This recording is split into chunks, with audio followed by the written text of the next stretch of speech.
चलिए, ये है आपकी डाउट। क्या है? A man of mass 50 kg carries a load of 25 kg on his head. Find the work done by man when he moves up 20 meter along an incline of 1 in 10. पहले ये statement का मतलब क्या है समझते हैं। Along an incline of 1 in 10 मतलब ऐसा एक इंक्लाइन प्लेन है जिसमें अगर आप 10 मीटर जाओगे, the gradient you will go up by 1 meter. मतलब when you go by 10 meter along the incline, you go up by 1 meter. This is called 1 in 10 incline. As the man has gone a distance of 20 meters, he must have gone up by a distance of 2 meters. I hope you understand. 1 in 10 means when he moves 10 meter along the incline, he goes up by 1 meter. So this is a language of saying the gradient. What is that? 1 in 10. ठीक है। आप otherwise याद रख सकते हो 1 in 10 का मतलब हुआ साइन थीटा। 1 in 10 का मतलब हुआ जो साइन थीटा है दैट इज इक्वल टू 1/10। ये आप ऐसे भी समझ सकते हो, साइन थीटा इज 1/10। ठीक है। हाँ, अब वो आदमी, पहलवान आदमी, वो आदमी क्या वो अपना उसका वेट है 50 केजी, सर पे लिया है 25 केजी और खुद को और ब्लॉक को दोनों को लेके वो चढ़ गया 2 मीटर। सो वर्क डन, कितना वर्क किया? क्योंकि उसका ग्रेविटी उसको खींच रहा है नीचे, है ना। कितना? 50 केजी प्लस 25 केजी का फोर्स कितना होगा? This into G. इतना फोर्स लगा के उठाया कितना? 2 metre, because the force is in the downward direction. Work is done against gravity. Work done by man कितना हो जाएगा? Into 2। So it is coming out to be, if I take the value of G as 10, I find it is 75 into 2 is 150, so it is 1500 joules। you are taking it to be 9.8, तो 20% कम कर देते हैं। 20% कम कर देंगे तो answer हो जाएगा 1470 joules. समझ में आया क्या? ये कैलकुलेशन कैसे की बता रहा हूं ना। हम जी को 10 ले लिए, फोर्स इंटू डिस्प्लेसमेंट। ये फोर्स कैसा है? नीचे की तरफ आदमी इसको उठाया होगा, वो ब्लॉक को जब लेके गया आदमी, खुद को भी तो लेके गया। अगर ब्लॉक नहीं दिया होता तो आदमी कितना वर्क क्या होता? अरे अपना वजन उठा के लेके गया है, अब साथ साथ अपना ब्लॉक को भी उठा के लेके गया है। जब ब्लॉक को भी उठा के लेके गया है, टोटल मास कितना उठा के लिया है? वो 75 केजी का। उसका वेट कितना होता है? 75 into जी। कितना उठाया? 2 मीटर, क्योंकि उठा के यहां तक आ गया। तो कितना वर्क हुआ? 75 into 2 is 150 into g is 1500। अगर g को मैं 10 लेता हूं तो, लेकिन दिया है g को क्या लेना है? 9.8। 9.8 10 से कितना परसेंट कम है? ये 0.2 है ना, 0.2 of 10 मतलब it is coming out to be 2%। 2% इसका कितना हो जाएगा? सीखिए तो 2% 1500 का 2% हो जाएगा 30 कम कर दिए तो आंसर हो गया 1470। अगर जी का वैल्यू 10 दिया होता तो आंसर होता 1500। क्या जिसकी डाउट था उसको समझ में आया? Yes sir. Very good. And you must understand the method I am calculating also. G को 10 लेके कैलकुलेट कर दो और ये 9.8 लिए हैं, मतलब 2% कम कर दो। 1500 से 2% कम कर लो। 1% होगा 15, 2% होगा 30, कम कर दिए 1470 हो गया। Fine. I hope you have one more doubt. क्या बताओगे, क्या है दूसरा डाउट? सर नेक्स्ट डाउट है calculate the area, calculate the work done. Calculate the work done in raising a stone. Work done in raising stone of mass 5 kg of and specific gravity 5 kg and specific gravity कितना? 3 lying at the bed of lying at bed of a lake lake through a height of 5 meters. through a height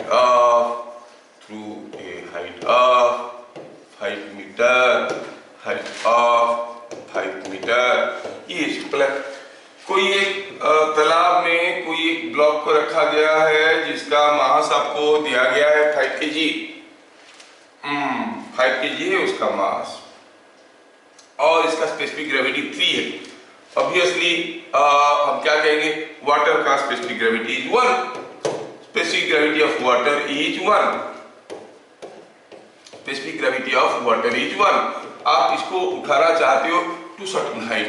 कितना height को? 5 metre उठाना चाहते हो। You want to lift it to a height of 5 metre. is mass of or weight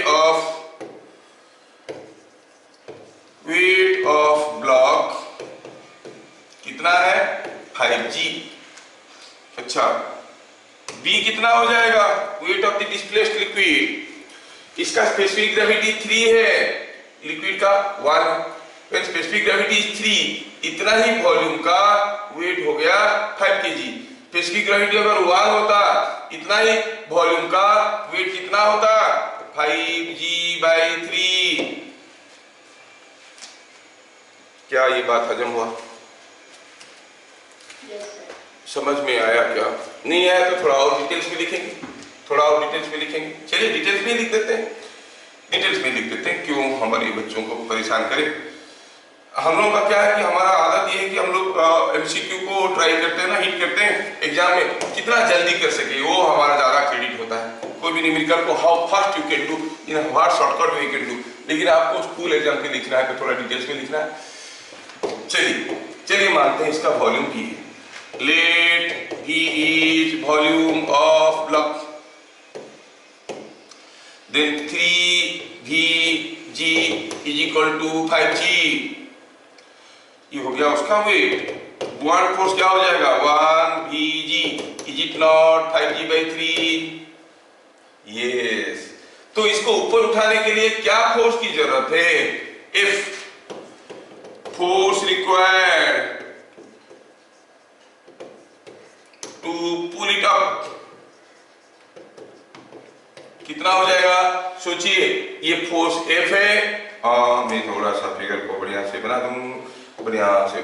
ये जो force है, ये force कितना होना चाहिए मैं जानना चाहता हूँ। I want to show it here. Say I need a force F to pull it, जबकि इसका वेट है 5G और एक बुआंट फोर्स ऑलरेडी है 5G/3। तो क्या फोर्स चाहिए उसको उठाने के लिए? This plus this must be equal to this.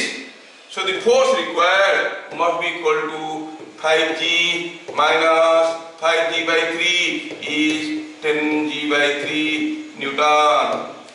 कितना खींचना है? 5 मीटर। तो work done will be equal to 10G/3 into 5। Force ऊपर की तरफ है और ये 5 मीटर खींचा गया। So it is 500G, 500/3, 500/3 joules.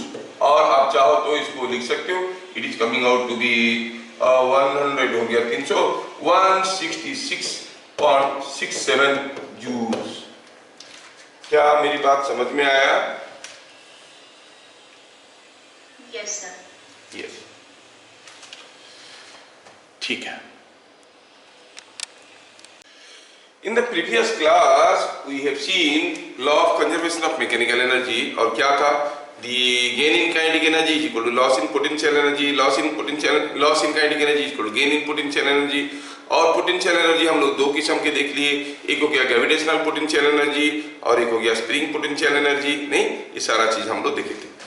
चलिए सीधे सीधे कुछ न्यूमेरिकल्स करना शुरू करते हैं। I want to go for a question like this. Supposing I say here is a pulley and from which a block of mass 2 kg is hanging, and here is another block of mass, say it is 3 kg, so it is 3 kg. Obvious है कि 3 kg वाला block नीचे जाएगा, 2 kg वाला ऊपर जाएगा। पूछा क्या है क्वेश्चन में? पूछा है in figure shown find velocity of 3 kg when it goes down by say 2 metre. कुछ एक डाटा दिया है, जब 3 kg 2 मीटर नीचे जाएगा ऑब्वियसली उसके पास कुछ वेलोसिटी होगा, वो वेलोसिटी कितना है ऐसा करके पूछा।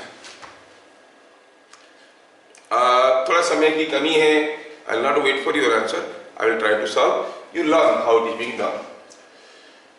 अब ये 3 kg मास नीचे जा रहा है, पहले तो दोनों रेस्ट में थे, अब जब 3 kg नीचे गया यहाँ पर आके उसके पास कुछ वेलोसिटी आया, तो 2 kg ऊपर गया होगा, उसके पास भी कुछ वेलोसिटी हुआ होगा। तो ये पूरा सिस्टम का काइनेटिक एनर्जी गेन हुआ कि लॉस हुआ? पूरा सिस्टम में काइनेटिक एनर्जी गेन हुआ कि लॉस हुआ? गेन हुआ, मतलब पक्का कुछ पोटेंशियल एनर्जी लॉस हुआ होगा, क्योंकि हम तो कुछ नहीं कर रहे, ऑटोमेटिकली हो रहा है। तो हम कहेंगे gain in kinetic energy equal to loss in potential energy, ये वाला फॉर्मूला लगाएंगे। Let v is velocity of block. कौन सा ब्लॉक का? अरे भाई अगर 3 kg का वेलोसिटी होगा v, तो 2 kg का भी तो v ही होगा, because they are all connected. तो velocity of the blocks, gain in kinetic energy is equal to loss in potential energy of the system. किसका काइनेटिक एनर्जी गेन हुआ? 2 kg का हुआ। कितना हुआ? हाफ 2v², ऊपर की तरफ। इसका हाफ 3v², क्योंकि नीचे की तरफ जा रहा है। तो अगर इसका काइनेटिक एनर्जी है हाफ 2v², इसका काइनेटिक एनर्जी है half 3v², total kinetic energy कितना है? क्या इसके काइनेटिक एनर्जी नीचे की तरफ है और इसके काइनेटिक एनर्जी ऊपर की तरफ है, इसलिए जब जोड़ेंगे 1 माइनस अदर होगा? नहीं, क्योंकि kinetic energy is a scalar quantity, इसका कोई डायरेक्शन नहीं होता है। वो इधर जाएगा काइनेटिक एनर्जी होगा हाफ 3v², इधर भी जाएगा तब भी काइनेटिक एनर्जी होगा हाफ 3v², ऊपर की तरफ जाएगा तब भी काइनेटिक एनर्जी होगा half 3v²। It is a scalar quantity, energy is a scalar quantity. तो टोटल काइनेटिक एनर्जी कितना गेन हुआ? 2 kg का हुआ हाफ 2v² और 3 kg का हुआ हाफ 3v²। और ये बात है। पोटेंशियल एनर्जी लॉस कितना हुआ? किसका लॉस हुआ? 3 kg का लॉस हुआ। कितना लॉस हुआ? 2 मीटर नीचे गया है, कितना लॉस किया है? 3g2। When a mass m goes down by a distance h, its potential energy decreases by an amount of mgh। अच्छा, 3 kg का लॉस हुआ 3g2। क्या 2 kg का लॉस हुआ? नहीं, 2 kg का गेन हुआ। कितना? जब ये 2 मीटर नीचे जाएगा, ये भी तो 2 मीटर ऊपर जाएगा, ये 2 मीटर ऊपर जाएगा, ये 2 मीटर ऊपर जाएगा, तो गेन करेगा कितना? 2g2। लेकिन हम क्या लिखना चाहते हैं? Loss in potential energy of this one plus loss in potential energy of this one. इसका loss in potential energy 3g2, इसका loss in potential energy is नहीं, इसका तो गेन है। अच्छा, गेन कितना है? 2g2। लॉस कितना है? Minus 2g2। Are you getting? So you say it is 3g2 minus 2g2। क्या मेरी बात सबको समझ में आ रहा है? Yes. Yes, sir. तो थोड़ा सिंप्लीफाई करिए, ये 2v² 3v² मिलके हो गया 5v²। So I say 5v²/2 is equal to 3g2 minus 2g2 is g2। g को तो हम लोग 10 लेते हैं, so it is coming out to be 20। 30 × 2 60, 4 × 4 40, सो हो गया 20। और v कितना हो गया? 40/5 का root over, that is root over of 8, that is 2√2 metre पर सेकेंड। तो जब ये ब्लॉक 2 मीटर नीचे गया होगा तब उसका वेलोसिटी होगा 2√2 मीटर पर सेकेंड। क्या ये बात सबको समझ में आया? Yes sir. चलिए दूसरा क्वेश्चन करते हैं।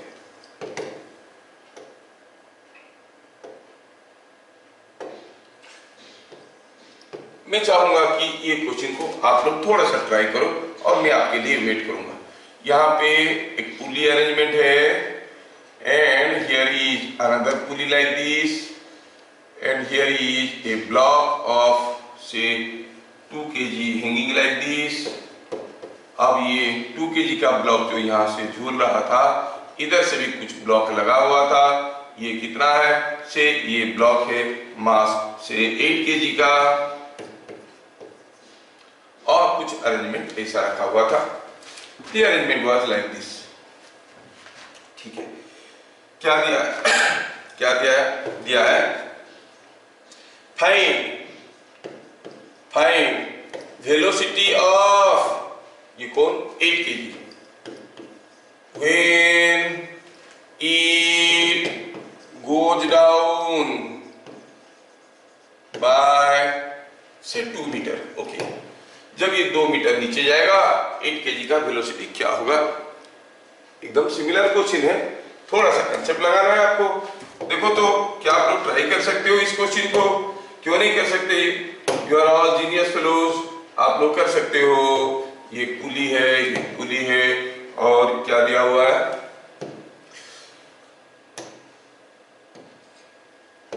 ये ब्लॉक दोनों ब्लॉक नीचे जा रहे हैं। जब ये जाएगा नीचे कितना 2 मीटर, तब बताना है आपको कि 8 kg का वेलोसिटी होगा कितना। तो चलो करना शुरू कर देते हैं हम लोग। Let us start doing.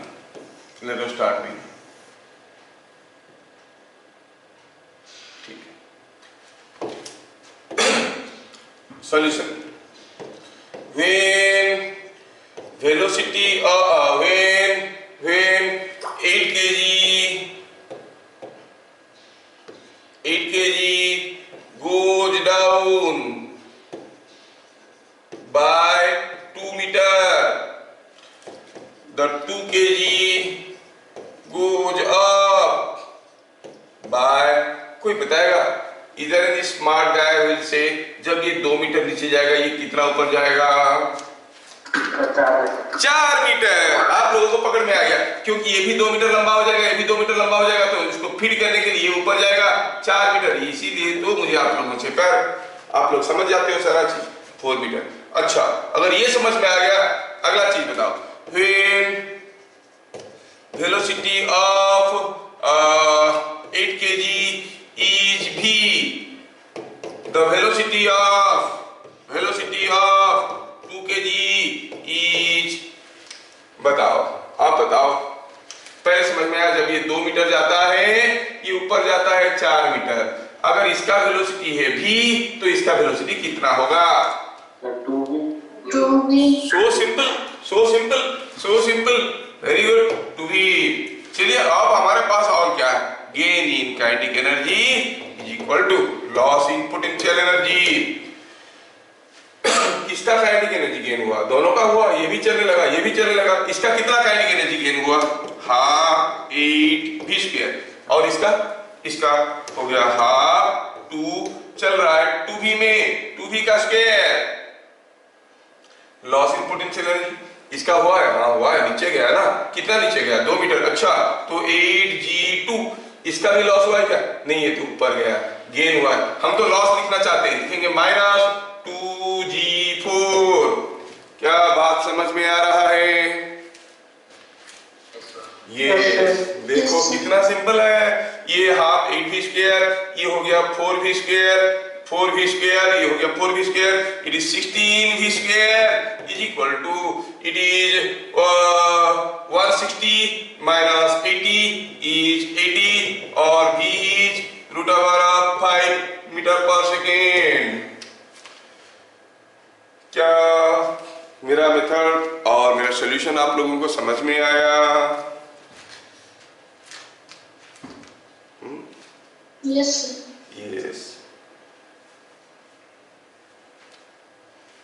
ठीक है, अगला question. Let us see the next question.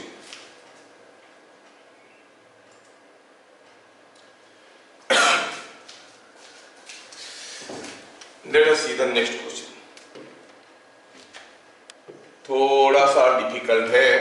लेकिन आप लोग तो जांबाज लोग हो, कर लोगे। हमारे सारे बाहुबली बच्चे कर लेंगे इसको। ये क्वेश्चन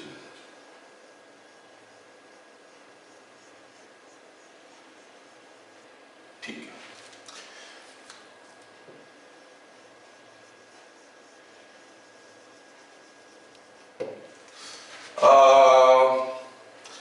बिफोर, अच्छा ठीक है। इन फिगर शो, यहाँ पर कोई एक चेन है जिसका मास m है और दिया गया है कि L/2 लेंथ इसका झूल रहा था नीचे की तरफ और ऊपर था L/2 लेंथ, ठीक है, L/2 लेंथ और ये L/2 लेंथ है।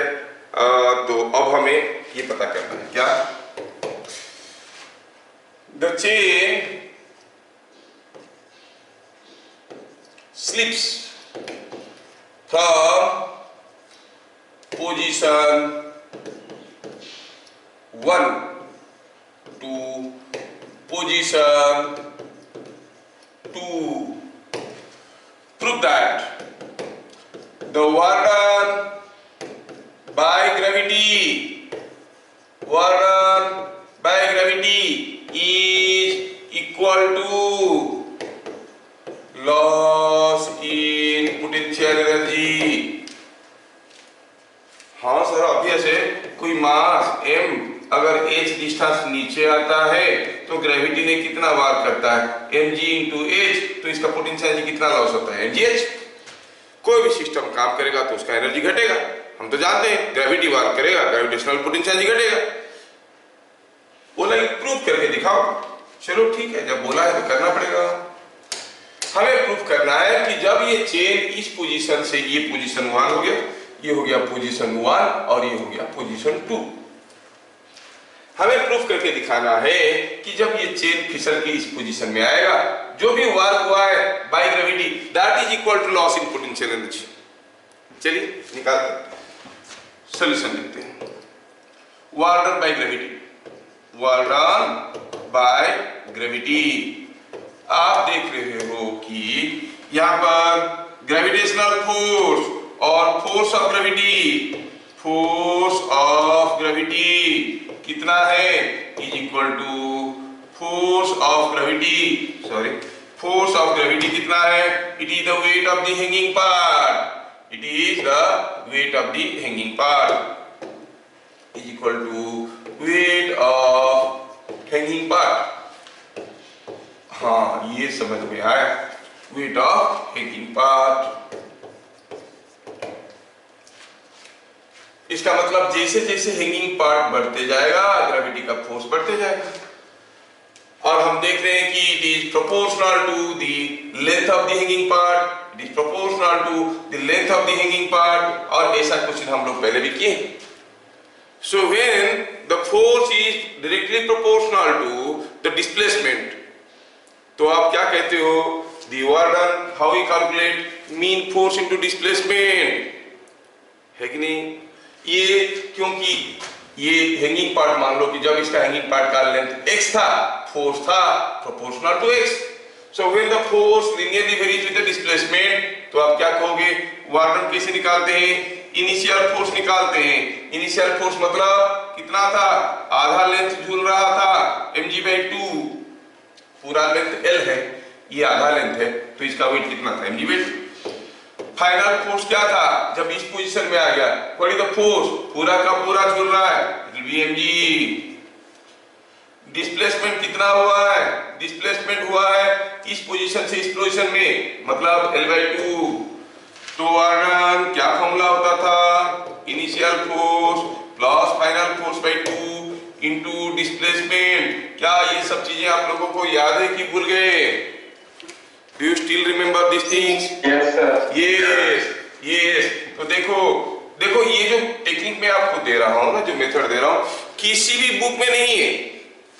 You go for any JEE level book also, you will not find this things, they will go for integration. किसी भी बुक में नहीं है, किसी भी मटेरियल में नहीं है। These are all my own shortcut techniques। तो मीन फोर्स हो गया mg/2 plus mg whole divide by 2 into displacement कितना हुआ L/2 थोड़ा सिंप्लीफाई करो तो मिल रहा है 3mg/4 3mgl/8। Yes, the work done by gravity is 3mgl/8। हाँ, हमें प्रूफ करना है कि this is equal to loss in potential energy. Loss in potential energy, कितना लॉस इन पोटेंशियल एनर्जी हुआ? Let us, I want to now calculate the loss in potential energy. I will take this figure to the next page.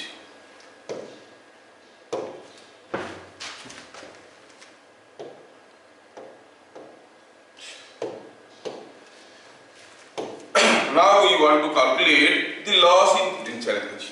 क्या? Loss in potential energy। और देखना चाहते हैं कि जितना work हुआ है उतना ही लॉस इन पोटेंशियल एनर्जी है। ये हमें प्रूफ करना है। हम वर्क डन निकाल चुके हैं, it was found to be something like 3mgl/8। हमें निकालना है what is the loss in potential energy. ठीक है, ठीक है। तो किसी एक पॉइंट को रेफरेंस ले लो, अपनी मर्जी के किसी एक पॉइंट को रेफरेंस ले लो, कोई भी पॉइंट को ले सकते हो। I take this point as reference. अगर मैं इस पॉइंट को रेफरेंस लेता हूं और इसको थोड़ा नेमिंग करता हूं A B C, और यहाँ पर क्या हो जाएगा? A फिसल के यहाँ पे आ गया, B बीच में है और C यहाँ पे आ गया। और ठीक है, तो initial potential energy PE initial, तो रेफरेंस इसको लिए हैं, it is potential energy of AB plus potential energy of BC। AB का क्या है? ये तो रेफरेंस के ऊपर रखा है ना, इसका हाइट क्या है? 0, तो हम कहेंगे 0। BC का mgh फॉर्मूला लगाएंगे। m क्या है? इसका मास। क्या मास है इसका? m/2 g into h। h क्या था? Vertical height of centre of gravity above the reference. अब इसका सेंटर ऑफ ग्रेविटी कहाँ है भाई? इसका सेंटर ऑफ ग्रेविटी यहाँ पे होगा। इसका सेंटर ऑफ ग्रेविटी अगर यहाँ पे होगा तो यहाँ से कितना नीचे होगा? पूरा अगर L/2 है, this length will be L/4। नीचे है, हमें h चाहिए जो कि हाइट है, तो क्या लिखेंगे? -L/4। माइनस कहां से आया? Because in the expression of mgh, h is the height of center of gravity। height of center of gravity above the reference। ये सेंटर ऑफ ग्रेविटी से, ये जो सेंटर ऑफ ग्रेविटी है रेफरेंस से कितने ऊपर है? -L/4 ऊपर है। मेरे ख्याल से मेरे बच्चों को चीजें समझ में आ रहा है। क्या आ गया? तो सिंप्लीफाई करें तो ये कितना आ गया? -mgl/8। ये था initial potential energy. What is the final potential energy? Final मतलब इसका, अच्छा इसका सेंटर ऑफ ग्रेविटी कहाँ है? यहाँ है। कितना नीचे है? L/2 नीचे है। क्या है इसका total mass? Total mass is mg। What is the height of centre of gravity above the reference? और ये बिलो द रेफरेंस है। कितना नीचे? L/2 नीचे। तो क्या लिखेंगे? -L/2। So it comes out to be -mgl/2। अगर हम निकालना चाहेंगे लॉस इन पोटेंशियल एनर्जी, कैसे निकालते हैं? आपके पास पहले था x रुपया, अब बिजनेस खत्म किए तो पता चला आपके पास y है। लॉस कितना हुआ? लॉस कितना हुआ जानने के लिए x - y करेंगे। गेन कितना हुआ? y - x करेंगे। Loss in potential energy always refers to the initial potential energy minus the final potential energy। हाँ, गेन इन पोटेंशियल एनर्जी लिखना होता तो शायद हम लिखते final potential energy minus initial potential energy. Here we write initial potential energy minus final potential energy. Initial potential energy क्या था? हम तो देखे थे, -mgl/8 minus final potential energy क्या था? -mgl/2। और देखो हमारा जरूरत की चीजें आ गए। सिंप्लीफाई करिए। Is it not coming out to be mgl/2 minus mgl/8? Yes, mgl/2 minus mgl/8, which ultimately comes out to be 3mgl/8. Hence, the loss in potential energy is equal to the work done by gravity। क्या मेरी बात सबको हजम हुआ? Yes। अगर ये बात आपको समझ में आ गया तो मेरे प्यारे बच्चे मुझे अभी इस क्वेश्चन का आंसर दे दो। यहाँ पे कोई एक टेबल है, टेबल के ऊपर चेन है, चेन बेचैन है। क्यों बेचैन है? क्योंकि उसका कुछ हिस्सा झूल रहा है, इसलिए वो फिसलने की कोशिश कर रहा है। और अगर फिसल गया, जब तक चेन ये टेबल को छोड़ेगा तब तक उसका वेलोसिटी क्या होगा? A uniform chain was kept on a table, a uniform chain of length L, sorry, a uniform chain of length L,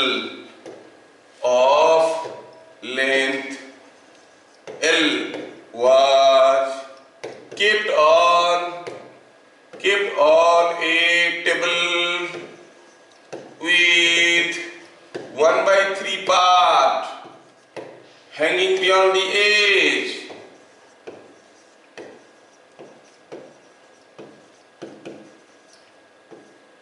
Hanging beyond the edge. Find if the chain slips out, if the chain slips out, find velocity of chain when it leaves the table, जब तक ये table को छोड़ेगा तब तक chain का velocity क्या होगा? क्वेश्चन में इसका वेलोसिटी के, इसके मास के बारे में कुछ नहीं दिया है, but you assume and you get it. You will see mass will not remain in the answer. मैं आपको क्लू भी दे सकता हूँ। क्लू क्या हुआ? क्लू निकालो, loss in potential energy and that must be equal to gain in kinetic energy. And loss in potential energy is again initial potential energy minus final potential energy. That is equal to gain in kinetic energy half m v square. फिर m is total mass of the chain. हम assume कर लिए। क्या आप लोग इसके बाद इस क्वेश्चन को सॉल्व कर सकते हो?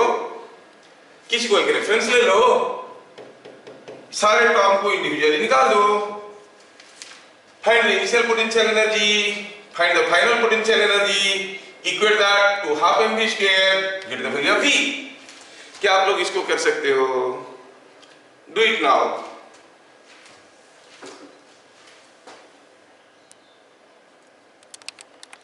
ये जो क्वेश्चन के आंसर आप लोग अभी बता रहे हो, ये क्वेश्चन इतने सारे एंट्रांसेस में इतने बार आ चुके हैं कि क्या कहेंगे। मेडिकल एंट्रांस में, जेई में, जेई मेन में, बहुत सारे एंट्रांस में इतने बार आ चुका है कि आजकल नहीं आ रहा है। समझ में आ रहा है? काफी बार आ चुके, एक बार नहीं, दो बार नहीं, हाँ कभी L/3, कभी L/4, कभी L/2, कुछ भी झुला के रख देंगे, और इतने बार आ चुका है। सोचो आप लोग किस लेवल की, ये देखो, यस देखो आप लोग किस लेवल की सोच पर। बहुत बढ़िया है, बहुत बढ़िया है। तो it is too good, I am so happy and feeling so proud to teach you all कि आप लोग इतना बढ़िया कर लेते हो सारा चीजों को। तो ठीक है, मैं इसको सॉल्व कर देता हूँ। जिनका नहीं हुआ या फिर स्लो हो रहा है करने के लिए, थोड़ा उनको भी मदद कर देते हैं। नहीं होगा ऐसा बात नहीं है, थोड़ा स्लो हो जाते हैं कुछ लोग, वो तो कंप्यूटर की स्पीड के ऊपर डिपेंड करता है, नहीं, और कंप्यूटर कौन सी कंपनी के उसके ऊपर डिपेंड करता है। दोष अपनी सर पे मत लेना, कंपनी की गड़बड़ है ना। मेरे को बोलते हैं तो लोग, मैं बोल देता हूँ अरे यार आपकी फैक्ट्री ऐसा है, प्रोसेसर स्लो निकला है, मैं क्या करूँ। अच्छा यहाँ पे देखो, पोटेंशियल एनर्जी इनिशियली, अगर इसको रेफरेंस लेता हूँ तो ये बी का पोटेंशियल एनर्जी 0 होगा, बीसी का पोटेंशियल एनर्जी क्या हो जाएगा? बीसी का पोटेंशियल एनर्जी हो जाएगा m/3g, और ये L/6 नीचे है तो -L/6। I hope you people understand. इसका पोटेंशियल एनर्जी, पहले तो इसका पोटेंशियल एनर्जी 0 था, इसका ये माइनस फाइनल पोटेंशियल एनर्जी, पूरा मास है mg, कितना नीचे है L/2, so -L/2, yes, that is equal to half m v square, और m जो है दोनों तरफ बराबर लगा है तो हम इसको भगा सकते हैं, और बाकी v का वैल्यू कोई भी निकाल सकता है। ओके, आप निकाल लोगे इसको, आंसर आपके सामने था। कितना था आंसर? शायद कुछ 8gL/9 था ना, ऐसे कुछ थे। यस, क्या चीजें सबको समझ में आया?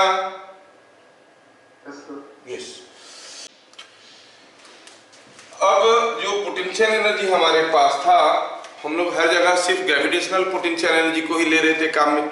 अभी मैं थोड़ा क्या करना चाहता हूँ बताओ, I want to include the spring potential energy also. Spring potential energy को भी जोड़ेंगे। क्या है स्प्रिंग पोटेंशियल एनर्जी का फॉर्मूला हमें मालूम है। स्प्रिंग पोटेंशियल एनर्जी का फॉर्मूला हमारे पास था हाफ के एक्स स्क्वायर, आपको याद होगा, एक्सक्यूज मी, और it was F square by 2k। ऐसे दो फॉर्मूला हमारे पास थे। चलिए थोड़ा ध्यान से देखो, इस क्वेश्चन को आप कर सकते हो। यहां पे कोई एक स्प्रिंग लगा है, यहां पे कोई एक स्मूथ प्लेन पे कोई एक ब्लॉक को हम v वेलोसिटी में इसके तरफ फेंके। कहां पे? कोई एक स्मूथ सरफेस है, इसका कांस्टेंट k है। अब क्या होने वाला है? होने वाला ये है कि ये ब्लॉक जाएगा, स्प्रिंग को कंप्रेस करेगा, रुकेगा, फिर स्प्रिंग इसको ढकेलते हुए लाएगा, फिर ब्लॉक जो है वापस आ जाएगा। पहले ये ब्लॉक क्या होने वाला है आपको इतना तो समझ में आ रहा होगा। This block will go like this like this like this. Spring को कंप्रेस करेगा कुछ दूर तक, फिर रुक जाएगा, फिर इसको स्प्रिंग वापस ढकेल देगा, फिर आएगा आएगा आएगा और वापस भाग जाएगा इधर उल्टे डायरेक्शन में। हाँ सर ये समझ में आया, ठीक है। अगर ये समझ में आया तो हमें क्या निकालना है? In figure Son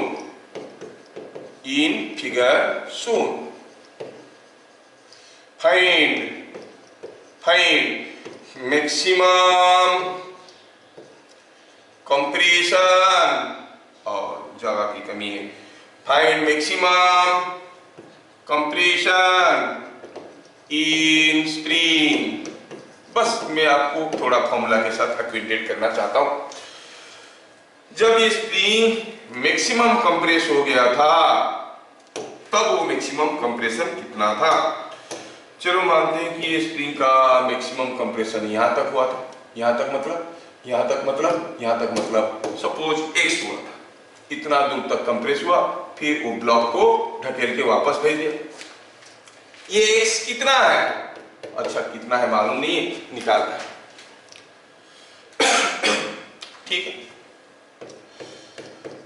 8 maximum compression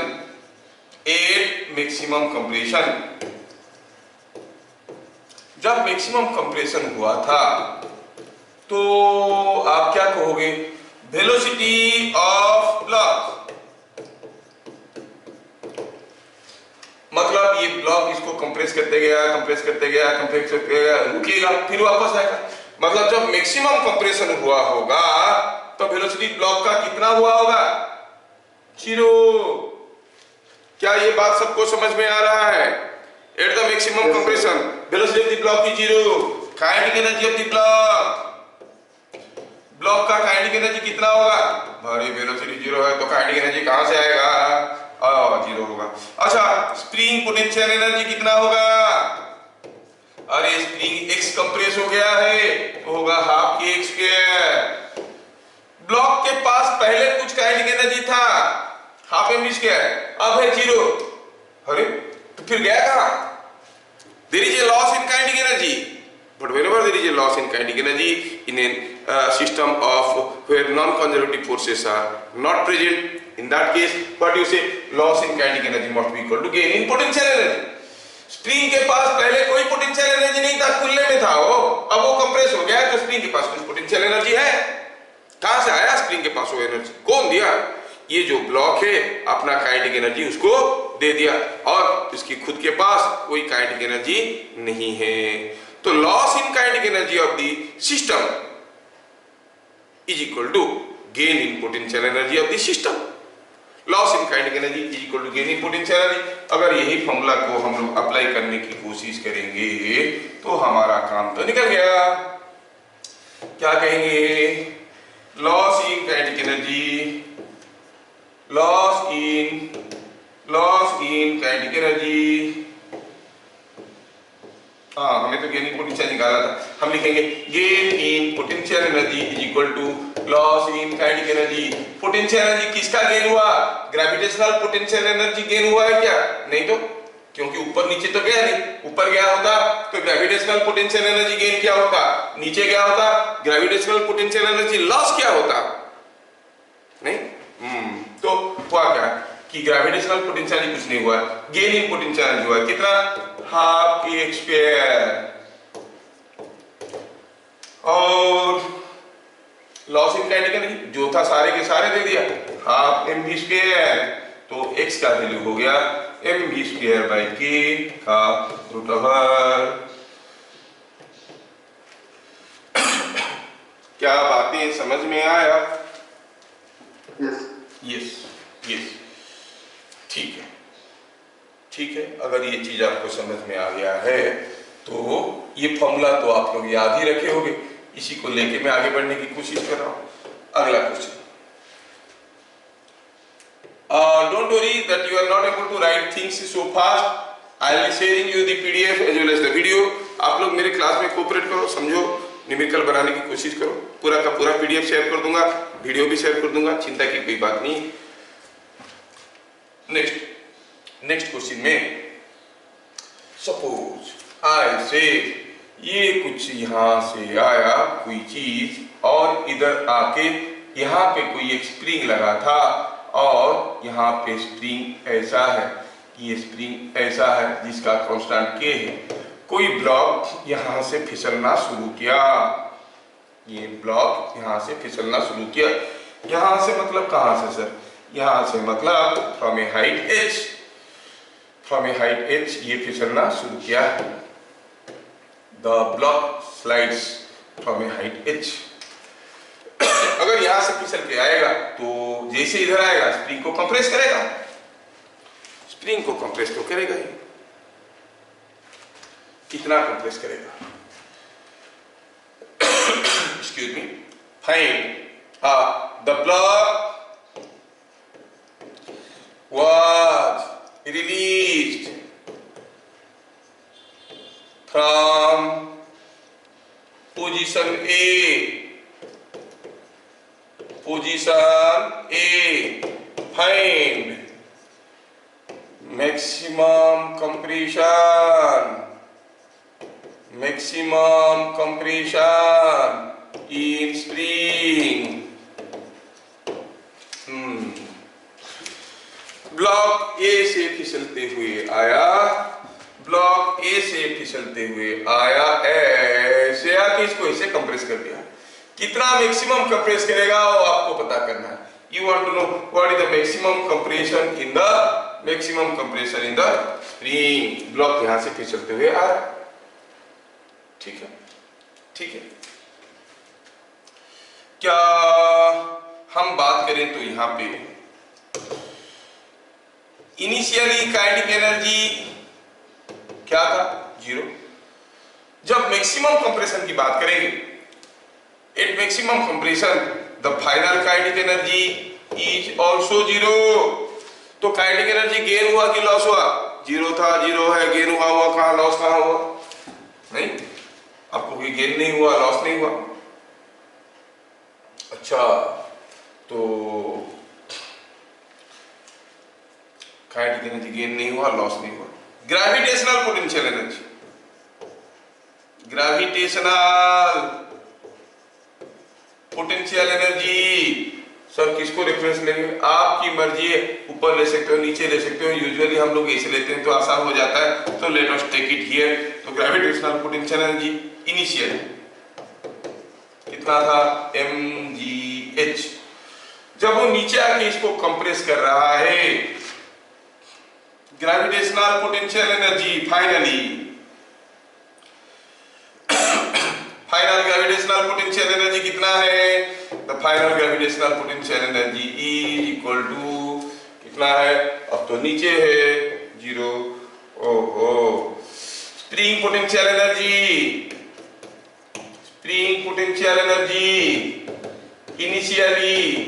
initially तो स्प्रिंग खुला था। अच्छा, तो फाइनली स्प्रिंग पोटेंशियल एनर्जी कितना हुआ है? आप कहोगे final spring potential energy is half k square x क्या है, let x is the maximum compression, let x is the maximum compression,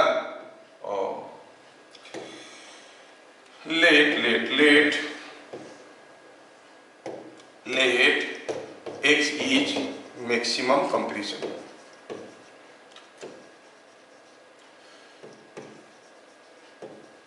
ठीक है, x is maximum compression. अंदर दिख रहा है, थोड़ा ऐसा कर देते हैं, you understand compression, maximum compression. हाँ ठीक, क्या आप कुछ कंजर्वेशन ऑफ एनर्जी का रिलेशन लगा सकते हो क्या? There is a gain in gravitational potential energy or loss in gravitational potential energy. Gain potential energy is equal to loss of energy. कहाँ काइनेटिक एनर्जी लॉस हुआ है भाई? काइनेटिक एनर्जी तो जितना था उतना ही है. Energy is conserve. There is a loss in gravitational potential energy. पहले mg था, अब 0 है. And there is a gain in spring potential energy. Total energy is conserved. Kinetic energy में तो हुआ नहीं, पहले भी काइनेटिक एनर्जी नहीं था, अभी काइनेटिक एनर्जी नहीं है, तो हम कहेंगे gain in spring potential energy must be equal to loss in gravitational potential energy. Excuse me, gain in spring potential energy is equal to loss in gravitational potential energy. Spring potential energy में कितना कितना बढ़ गया है, पहले तो 0 था, अब हो गया हाफ के x square, so it is half के एक्स स्क्वायर. नहीं, पहले तो सिर्फ ग्रेविटेशनल पोटेंशियल एनर्जी था, अब स्प्रिंग में है. Loss in gravitational potential energy कितना हुआ, यहां से यहां पर आ गया, पहले mgh था, अब 0 हो गया, इट इज mgh. क्या हमें x का वैल्यू मिल गया? यस, 2mgh बाई k का रूट ओवर. क्या चीजें समझ में आ रहे हैं? Yes sir. यस, यही तो इंटरेस्टिंग पार्ट है. फिजिक्स है भाई, कोई हलवा थोड़ी है कि हर कोई खा लेगा. शेर दिल जवानों के लिए है, नहीं, जिनको हड्डियों में दम है, कुछ करना चाहते हैं, आगे बढ़ना चाहते हैं, कुछ सोचना चाहते हैं, उनके लिए. लूंदो पुंदो वालों के लिए नहीं है. ठीक है, अगला क्वेश्चन. अगला क्वेश्चन का आंसर आपको बताना है. अगला क्वेश्चन का आंसर आपको बताना है. क्या दिया ऐसे, यहां पे एक स्प्रिंग है,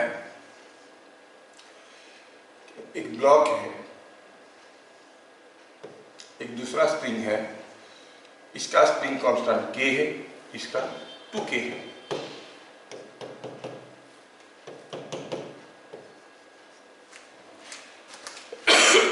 Excuse me.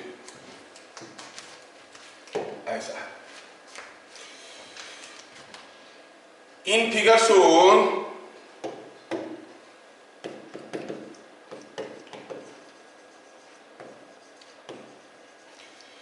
the block was pushed to right by x and released. Find maximum velocity attained by the block.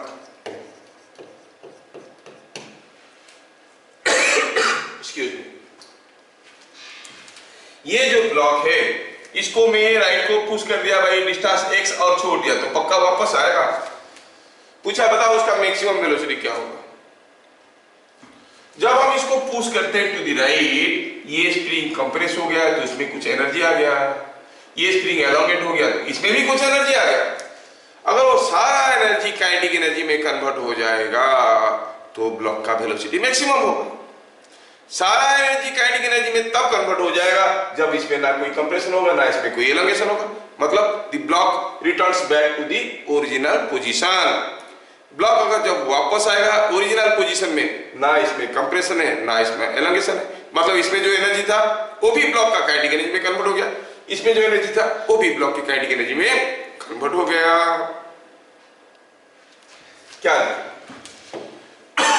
Solution में लिखेंगे gain in kinetic energy is equal to loss in spring potential energy. Spring में क्या potential energy था? अरे इसको हम x compress करके रखे थे, इसमें कुछ एनर्जी था, कितना होता है हाफ 2k स्क्वायर। इसमें ये तो एलंगेटेड था तो इसमें भी एनर्जी था हाफ k, लिखने में थोड़ा कर दिया, ठीक है, हाफ k स्क्वायर। ये सारा एनर्जी खर्चा हो गया, ये सब एनर्जी स्प्रिंग में ऑलरेडी थे, अब वो गायब हो गए हैं, they are no more available with the spring. What has happened to those energy? और ये एनर्जी तो कंजर्व्ड है, मतलब this energy must have been converted into the kinetic energy of the block half mv square। इधर clear? क्या यहां से हम v का वैल्यू निकाल सकते हैं? हाँ, क्यों नहीं निकाल सकते? हाफ तो दोनों तरफ से गया, v का वैल्यू हो गया 2k square, k square 3k square by m का रूट ओवर। क्या बातें समझ में आ रहा है? Yes sir. कितना सिंपल और इंटरेस्टिंग है, नहीं? सिंपल और इंटरेस्टिंग है। ठीक है, ठीक है, ठीक है। अब मैं थोड़ा एक दो क्वेश्चन, आखिरी क्वेश्चन करना चाहता हूं। I want you people to understand. Suppose हम कहेंगे कि यहां पे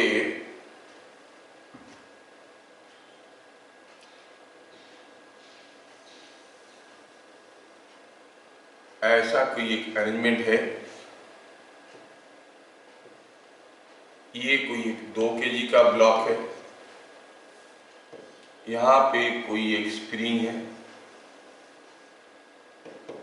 और स्प्रिंग का वैल्यू दिया गया है, से it is something like 50 Newton पर मीटर। और दिया गया है क्या? दिया गया है कि ये जो आपका ब्लॉक है वो जमीन से कुछ 5 मीटर हाइट पे है, ये 5 मीटर हाइट पे है। ब्लॉक को फेंका गया विद सम वेलोसिटी, से इट इज 20 मीटर पर सेकंड। ये ब्लॉक चलना शुरू किया है विथ 20 मीटर पर second from right this position, तो ऑब्वियसली आएगा, स्प्रिंग को कंप्रेस करेगा। Question, the block was throne, और क्या दिया है कि कोई फ्रिक्शन विक्शन नहीं है, कोई फ्रिक्शन नहीं, block was thrown with kinetic energy with 20 metre पर सेकेंड फ्रॉम ए, पोजीशन का कुछ नाम दे देते हैं। Find maximum compression in spring.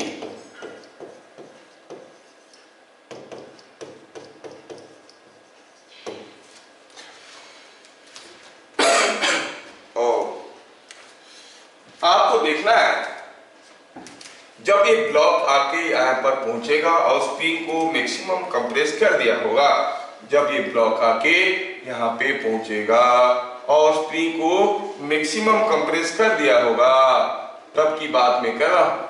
जब ये ब्लॉक स्प्रिंग को मैक्सिमम कंप्रेस कर दिया है, तब बताओ ब्लॉक का काइनेटिक एनर्जी गेन हुआ है कि लॉस हुआ है?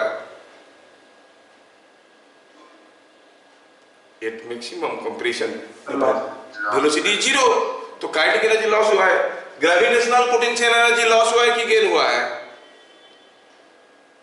ग्रेविटेशनल पोटेंशियल वो भी लॉस हुआ है। अरे काइनेटिक एनर्जी भी लॉस हो गया, यस काइनेटिक एनर्जी भी लॉस हो गया, ग्रेविटेशनल पोटेंशियल एनर्जी लॉस हो गया, दोनों लॉस हो गए। कहां गया वो energy? Energy can neither be created nor be destroyed. तो फिर यस यस यस, तो आप क्या लिखोगे? सीधे सीधे लिखोगे 8 यस यस 8 मैक्सिमम कंप्रेशन।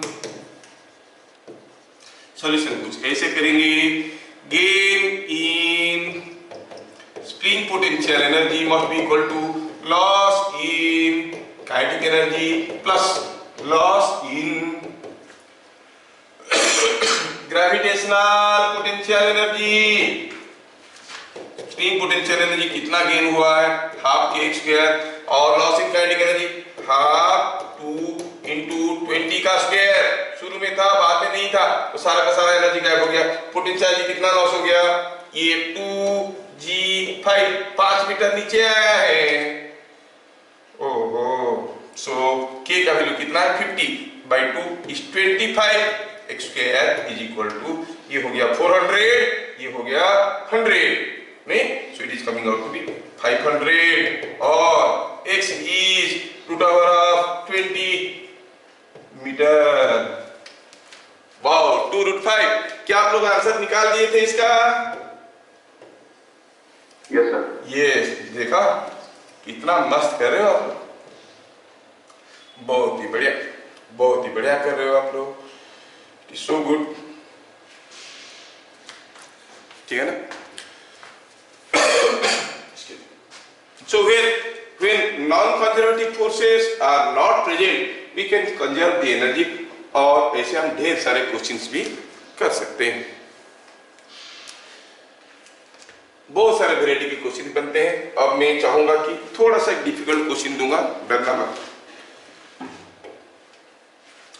ये क्वेश्चन को देखो, थोड़ा सा डिफिकल्ट है, थोड़ा एक्स्ट्रा कंसेप्ट लगेगा, थोड़ा सोचना है आप लोगों को।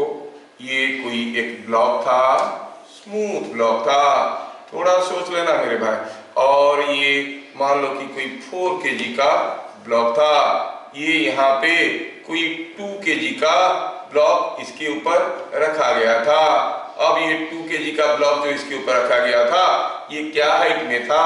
चलिए मानते हैं कि 5 मीटर हाइट में था। जैसे हम ये 2 kg का ब्लॉक को फिसलने के लिए अलाउ किए, ठीक है, I allowed this block to slide down this smooth incline. कैसा है वो incline plane? Say this incline plane is like this, इसके ऊपर रखा गया था। तो जब ये ब्लॉक को हम अलाउ किए स्लाइड करने के लिए ऑन दिस इंक्लाइन प्लेन, तो हुआ यूं, ओहो अच्छा ठीक है, तुम कहां से आ गए इधर? When I allowed this block to slide down, हुआ क्या, ये ब्लॉक तो फिसलने लगा। जैसे जैसे ब्लॉक फिसल के इधर जाने लगा, तो एन इंटरेस्टिंग फैक्ट हैपेंस। क्या हो गया? क्या आपको लग रहा है जब ये ब्लॉक फिसल के नीचे आएगा, 4 kg अपनी जगह रहेगा, फिसलना शुरू करेगा? 4 kg अपनी जगह रहेगा कि फिसलना शुरू करेगा? क्यों फिसलेगा? चलो सोचते हैं। देखो कितना मस्त सोच रहा है। मैं तो चाहता था कि कोई बोल दे, वो बोल रहा है कि क्योंकि कोई हॉरिजॉन्टल फोर्स नहीं है, सेंटर ऑफ मास बैलेंस रहेगा, ये इधर को जाएगा तो इधर को जाएगा। Very beautiful way of thinking, I like it, but we can understand otherwise also. अगर ये है ब्लॉक, ये ब्लॉक के ऊपर ये जो वेज है ये फोर्स दे रहा था, और ये भी इसके ऊपर एक फोर्स दे रहा होगा। तो जब इसके ऊपर एक फोर्स ऐसा देता है, ये फोर्स का ऐसा कंपोनेंट भी तो है जो कि इसको पुश करते हुए ले जाएगा। हाँ, समझ में आया? मतलब जब तक ये ब्लॉक फिसल के नीचे आएगा, तब तक ये भी पुश हो जाएगा। Let me redraw the figure. हुआ क्या है, ब्लॉक फिसल के आ गया है नीचे, और ये इसको छोड़ दिया है। अब ब्लॉक नीचे भाग रहा है कुछ वेलोसिटी v में।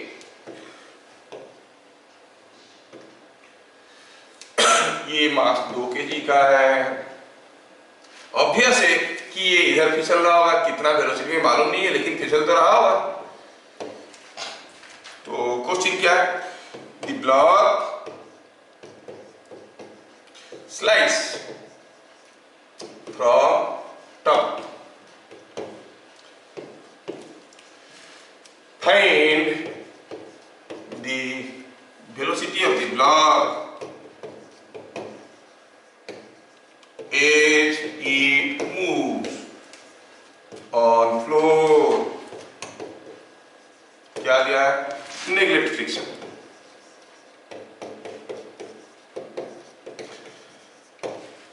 चाहूंगा कि इस क्वेश्चन के आंसर को आप लोग बनाओ। जब ये ब्लॉक यहां से फिसल के नीचे आएगा, पहले आपका पास क्या मिसकंसेप्शन हो सकता है उसको मैं बता देता हूं। हाँ सर, ब्लॉक यहां से यहां पर आया, 5 मीटर नीचे आया, ब्लॉक का कुछ पोटेंशियल एनर्जी लॉस हुआ है, ब्लॉक के पास कुछ काइनेटिक एनर्जी है, निकालेंगे। नहीं नहीं नहीं नहीं, ब्लॉक का जो पोटेंशियल एनर्जी लॉस हुआ है वो सिर्फ ब्लॉक को काइनेटिक एनर्जी नहीं दिया है, ये भी तो मूव करने लगा है। That kinetic energy is shared by both block and the waves. आप ये नहीं बोल सकते कि 2g 5p equal to half 2v square. हाँ, अगर इसको हम पकड़ के रखते, चलने नहीं देते, तो शायद 2g 5p equal to half 2v square कर लेते, लेकिन बेचारा का पोटेंशियल एनर्जी कुछ इसमें खर्चा हो गया, कुछ इसमें खर्चा हो गया। आपको पता करना है कि v क्या है। Please do it and right the answer in the YouTube channel box, comment box. हम लोग इसको आगे करेंगे। तब तक के लिए जय हिंद। Thank you, sir.